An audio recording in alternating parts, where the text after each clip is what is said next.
asalaamaaleykum sama mbokk jigéen ñi gis ngeen de togg bay jaxasoo ba voilà moo ngi noonu comme d'habitude ren du goût si togg nga koy fekk may maafe nii di soupe en même temps voilà donc li ma bëggoon mooy parler aux femmes parce que si soo ba léegi maa ngi essayer ñu essayer essayer de trouver du temps pour def live mais amuma woon sax temps parce que j'avais trop de choses que je devais faire mais vraiment je tenais d'abord à dire bonne fête de 8 mars à toutes les femmes, à toutes ces braves femmes sénégalaises. Bonne fête de 8 mars. À part ça aussi, je tiens à remercier toutes mes clientes. Voilà, toutes les femmes. Bonne fête à vous, ces braves femmes. Et puis, ma wax sénégalais yi que man maa ngi leen di soutenir am naa lu ma metti torop ci Sénégal ni muy demee nii parce que man Sénégal rek laa am sama dëkk rek laa am moom rek laa gëm. Donc bu ma gisee yenn yi en tant que sénégalaise une battante pour les femmes sénégalaises te lu dal njabootu sénégalais dal jigéen ñi maa ngi leen di masawu et puis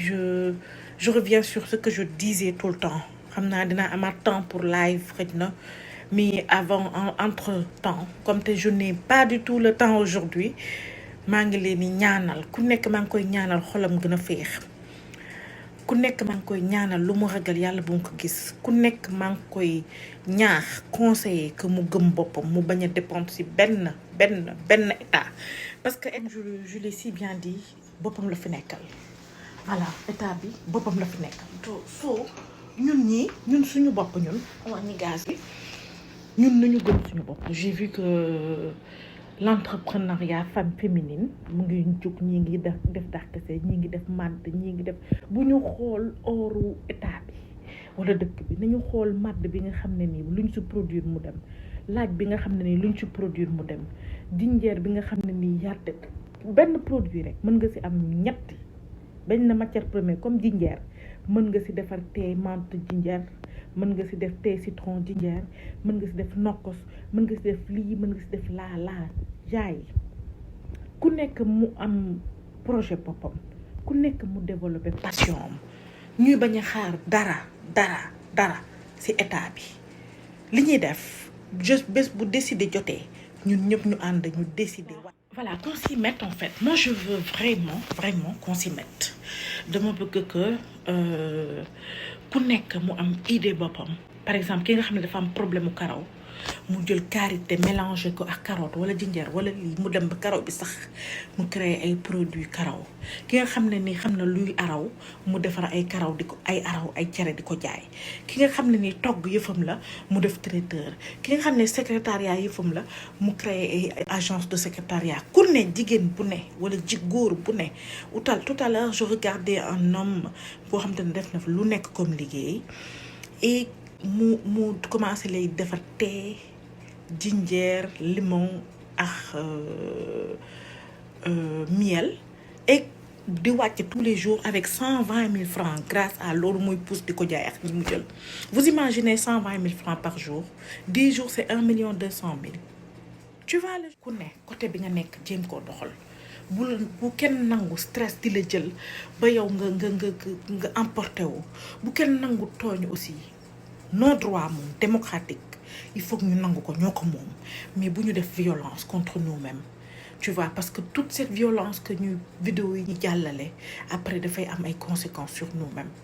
am nañ droit nag dox ñaxtu parce que nit koo xamante ni tëjaate rek la fi nekkee c'est pas normal depuis Karim Wade c'est pas normal maa ngi leen di massawu di leen encourager mais nag après tout ça nag qu'on sache que maintenant il faut que ñu gis ne ñun Sénégal ñun ñoo ko mën a développer suñu bopp bu ñu xaar président bu ñu xaar kenn comme je le disais tout à l'heure ce gars-là day wàcc ak 120 000 francs alors que tey lay jaay boo xamante ne nii jinjeer limon ak xani moo ci nekk attention nit yi ci affaire ay Auchan man d'accorduma ci entreprise française yi ni ñu coloniser waat de manière civilisée non pays. Mais moi je ne suis pas non plus d'accord que ñuy dem di jëlee alalu jàmbur boo xamante ne mu ñun moomuñu ko parce que événement naar yi ku ci xooloon potu meew bu dugg sa kër ak bu saw la te day topp sa njaboot te loolu baaxul nañ bàyyi violence du ñu nangu moom lii moom c'est trop c'était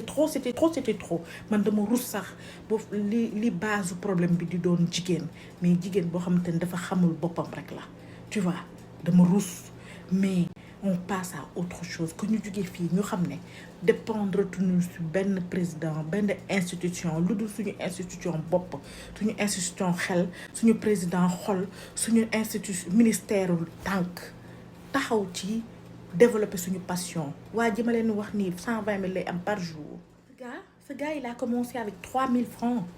jabaram soutenir ko ba tey ji voilà bu jigéen di yàq fële jigéen mu ngi jàppale fii góor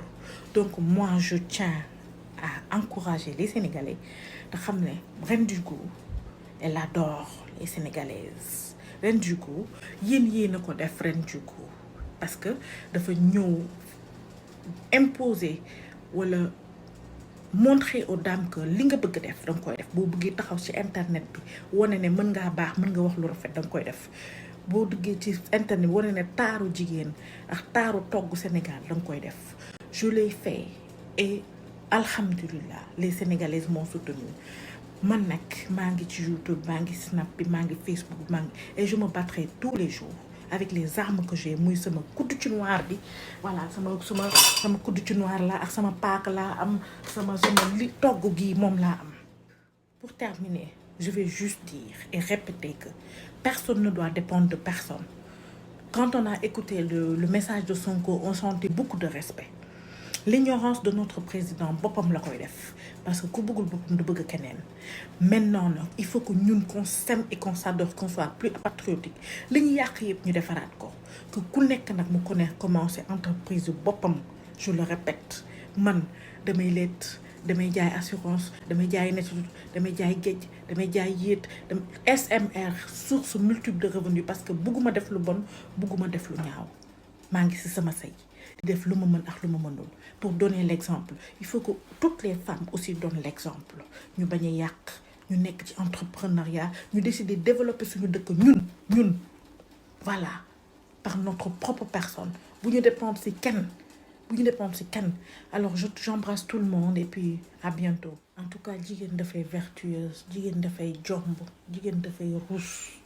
jigéen dafay am valeur parce que conséquences yi nekk ci suuf la mën nga jur doom mu gën la yees wala sa acte bu ndaw mu jur lu rëy comme Adji Sarr tey li mu def. So qu'on n'oublie pas que la femme elle doit être valeureuse vertueuse am kersa rus am ay valeur te bañ a jiital xaalis ndax xaalis xaritam rek lay àndal xaalis jarul nit di ko ut ndax moom mooy décider yàlla bind wërsëg ci nit ki sàcc sax moom la mu sàcc dafa yàkkamte rek so nañu gën a am valeur en tant que femme. Je vous embrasse mes reines et puis je vous dis à bientôt avec d'autres recettes abonnez-vous à la chaîne YouTube ñu ngi ñëw ak yeneen xam ngeen rek vous-même vous savez. gis naa ko naan kii wala kaa man de gisuma lu dul jigéenu fulla ak fayda bu yenu coonoy askanam ba tax mu talaree xàmmewuma ka ca tool ba mbaa ca biro ba mbaa ca waañ wa lépp daan sa doole rek ngir njaboot gi bañ a sa ngéem njaboot gu xiif di waral yenn saa yi nga fanaan ci mbedd mi mbaa tali bi gàcce ngaalaama yow mi dékku sunu naqar jigéen yow yaay jigéen yaay bàjjan mbaa yumpaañ sargal la war na bépp góor yoonu tool min na saw ñaq yoonu teen ya dëkkoo na say tànk billaay yaay càppaaculi xanaa xamoo ne yow yaay fomporonko ñu jëkkër bu jaaxlee ba àdduna sàppi ko yaay ki yeewu fajar fale woo sedd mbaa ab taw ngir rekk lu njaboot gi dundee yaay boroom jom yow mi dëkkee mottali dépense boole kook saytu njàngum doom digg bëccëg nga taxaw ci tali bi sol sa képpi di yoonal yoon wi naaj wi tàng lool nga taxaw di saytu jàmmi askan wi guddi jot nga sol say gànjar di dekkil cosaan yow miy sàmm démb ngir ëllëg ki la xamul di la wutale ak a xas dala umpale ndax jigéen du bon askan di baax yow mi jur waliw ak xutbu samaan yaa boole doom yépp bëgg te koo ñaanal mu tekki ku raw say moroom sante ko sa yaay ñoom diwa nga nee di ñëw ndeye koy liggéey jaaraama jigéen jaraw lakk soxna si gàcce ngaalaama jànq kumba dox leen bu leen dara téye yaasin buubu ba alin sutoye ñawoon ndeer ba gayndeek tàggat yaram yi tey dox leen bu leen dara téye jaaraama jigéen